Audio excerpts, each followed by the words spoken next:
but before that, there's something pretty exciting happening in January if you were a Guso Drop fan, I suppose. Yeah, you've got Burst Girl. If you didn't already know, is Guso drops. I wouldn't say reformation. Would you say reformation? Because it's not. It's different members. You know, what I mean, it's the remaining members who have decided to stick with Idol, and obviously they've not really different members. Yeah, it's just missing some. It's just missing. There's just some. two that aren't there. Two that aren't there. Yeah. Not that they're not still talking and having the members that aren't with them helping. But yeah. So you got Burst Girl. They announced their date for their debut, which is actually going to be in January 7th, which is cool. I'm sure a lot of people are going to be looking forward to that. Who is it who models for Cry? Waka models for Cry, doesn't she? Yep. Waka does, Waka models for... Miyako does it sometimes too. Well, she got picked up probably because Waka probably brought her along, and they were like, boom, she has the aesthetic, let's get her in. So it turns out there was a pretty interesting post on Instagram yesterday. Yeah, so it turns out that it looks like Cry are going to be doing a collaboration with Burst Girl for some sort of clothes. Perhaps sponsoring. Or perhaps sponsoring.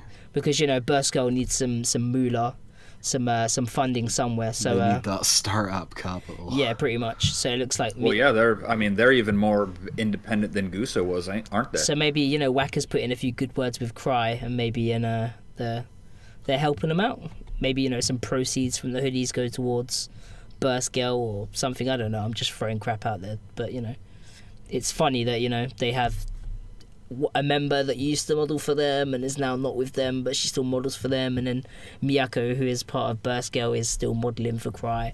And then Cry have obviously got a Burst Girl hoodie. So, yeah, it seems cool. I'm glad that they've, got someone who's... I don't know if Waka's the CEO of Cry.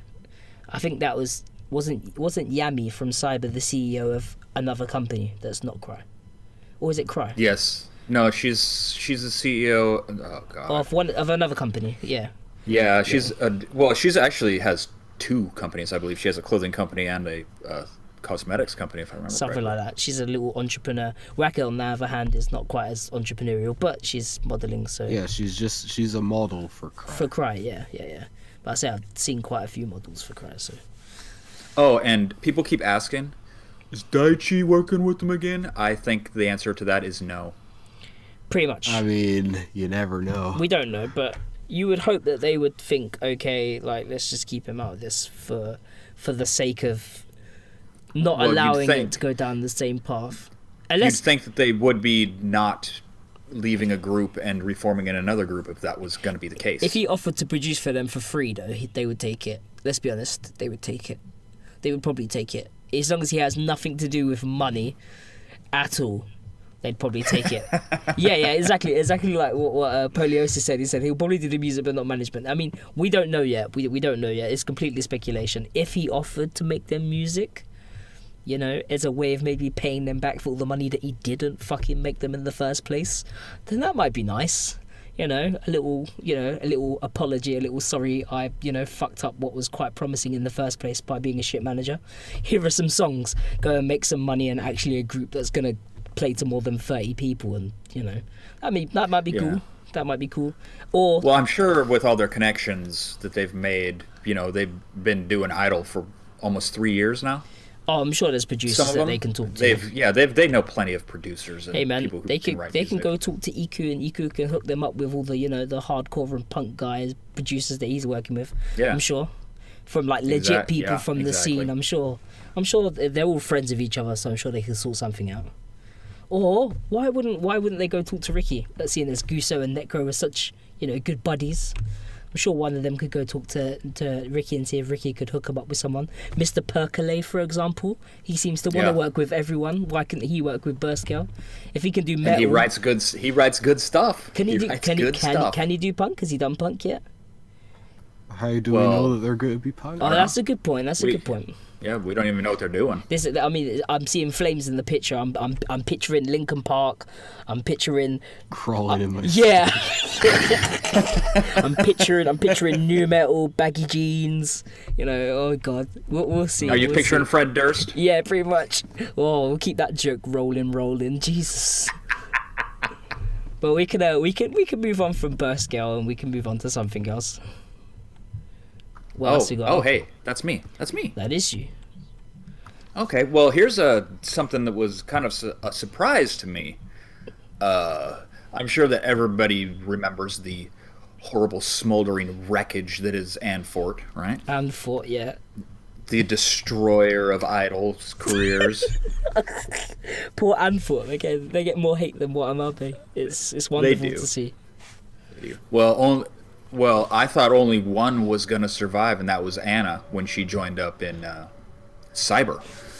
But because everybody remembers she was from Ice Cream Suicide, which was apparently a still active and continuing Anfort group, supposedly. But Botan here was in Devil Gun. Devil Gun, yeah. She was the harsh vocalist.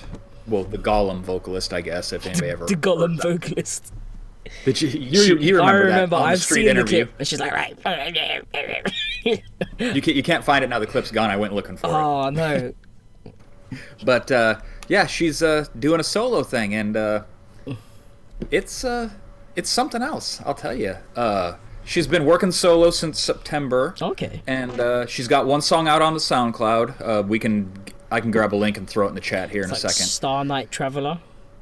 Yeah, it's Star Night Traveler. And it's got the lowercase I, so it might be produced by Whack. No, I'm lying. But it does. Yeah, but it does have the lowercase I.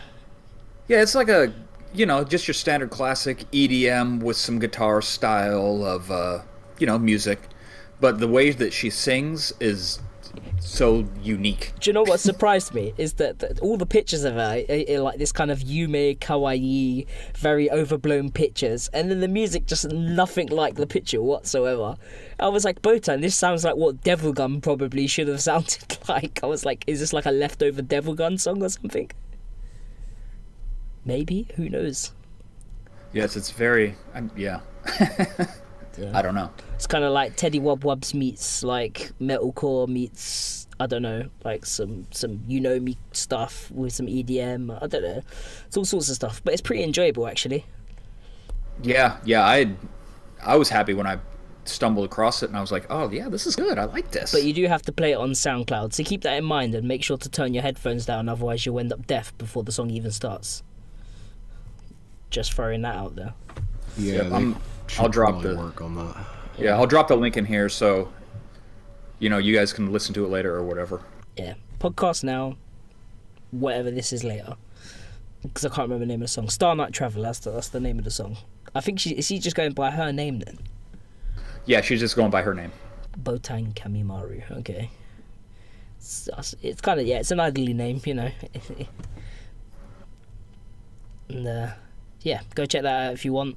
It's interesting to see someone from Devil Gun who stuck around and has done something. Technically she's released more music. Well, 100% more music than Devil Gun.